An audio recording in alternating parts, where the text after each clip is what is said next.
এই মেয়েকে আমি বিয়ে করতে পারবো না, এই মেয়ে প্রেগনেন্ট। কথাটা শুনতেই চমকে ওঠে বাড়ির সদ্য লোক। পাঠান সাহেব কোমল কণ্ঠে বললেন, এইসব কি বলছো বাবা? তোমার কোথাও একটা ভুল হচ্ছে। আমার মেয়ে এমন নয়। আমার কোথাও ভুল হচ্ছে না আঙ্কেল। আপনার মেয়েকে আমি বিয়ে করতে পারবো না। কথাটি বলেই বরপক্ষকে তাড়া করে চলে যাওয়ার জন্য সবাই নীরব। বধূ শেষে বসে থাকা আবার চোখ ছলছল করছে। সে চাইলেই চিৎকার করে অনেক কিছু বলতে পারত, কিন্তু বলেনি। যাকে এতটা বছর ভালোবেসে বিয়ের পিড়িতে বসিয়েছিল, সেই কিনা তাকে এত বড় অপবাদ দিয়ে চলে গেল।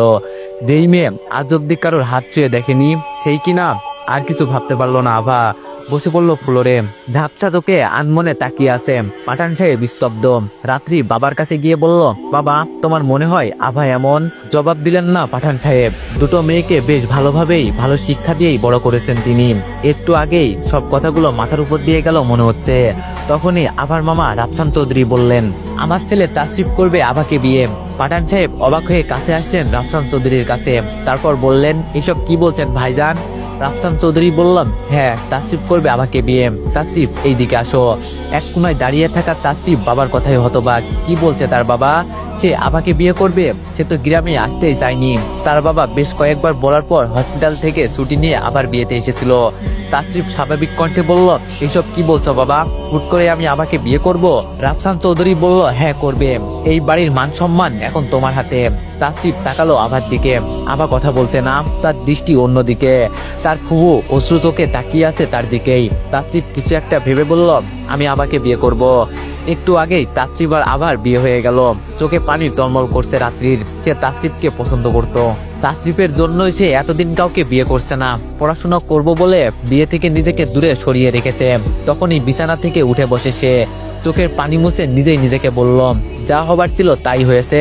আমি তাশরিফ ভাইকে পছন্দ করতাম, সে তো আমাকে পছন্দ করতো না। গাড়িতে বসে আছে তাশরিফ আর আভা। আবার দৃষ্টি জানালার বাইরে। সে গভীরভাবে কিছু ভাবছে। তাশরিফও জানালার বাইরে তাকিয়ে আছে। সে ভাবতেই পারছে না সে আভাকে বিয়ে করেছে। হুট করে কি থেকে কি হয়ে গেল। আভা ঘাড় ফিরিয়ে এক পলক তাকালো তাশরিফের দিকে, আর শুকনো একটা ঢোক গিলে মনে মনে বলল, যাকে কিনা জমের মতো ভয় পাই তাকেই বিয়ে করতে হয়েছে। তখনই তাশরিফ ড্রাইভারকে বলল, গাড়িটা এখানে একটু রাখো। ড্রাইভার বলল, কেন স্যার? তাশরিফ কোনো জবাব দিল না। মাঝপথে এইভাবে গাড়ি দাঁড় করিয়েছে বলে বেশ ভীতু হয়ে গেল আভা। কি জানি এখন আবার কি করে তাশরিফ। তাশরিফ দাম্ভিক একটা ছেলে, শান্ত স্বভাবের, বেশি কথা বলে না। আবার যেই কথা বলে সেই কথাতেই অটুট থাকে।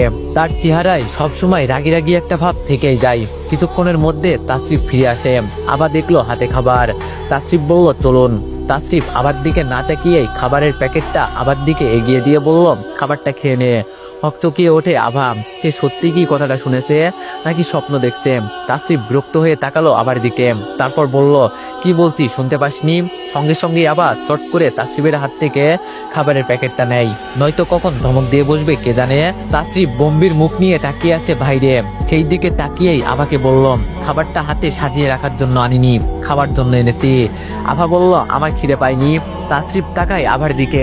খাবারটা আবার হাত থেকে নিয়ে নিজে মেখে আবার মুখের সামনে ধরে বলল, হা কর। আবার বিস্ময় এখন আকাশ সম। চোখগুলো বড় বড় করে বলল, কি?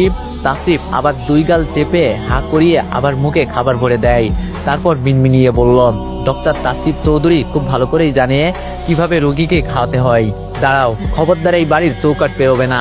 পা থেমে যায় আভার। সে মাথা উঁচু করে তাকালো। সামনেই দাঁড়িয়ে আছে তার মামি। চোখে মুখে আগুন জ্বলছে যেন। পেছনে এসে দাঁড়ালেন রাফসান চৌধুরী। গম্ভীর কণ্ঠে স্ত্রীকে বললেন, এইভাবে বাড়ির বউকে বাইরে দাঁড় করিয়ে রাখা চৌধুরীর বাড়ির নিয়মে নেই নীরা। তাশরিফের মা বললেন, আমি আভাকে এই বাড়ির বউ হিসাবে কখনোই মেনে নিব না চৌধুরী সাহেব। আমার ছেলেকে জোরপূর্বক ভাবে তুমি বিয়ে করিয়েছ, এইটাও কোনো নিয়মে ছিল না। সেক্ষেত্রে আমিও চৌধুরীর বাড়ির নিয়ম মানি না। তো এভরিওয়ান, গল্পটি কন্টিনিউ করাতে চাইলে সবাই 3টা করে কপি লিঙ্ক আর একটা করে কমেন্ট করে দিও। ধন্যবাদ।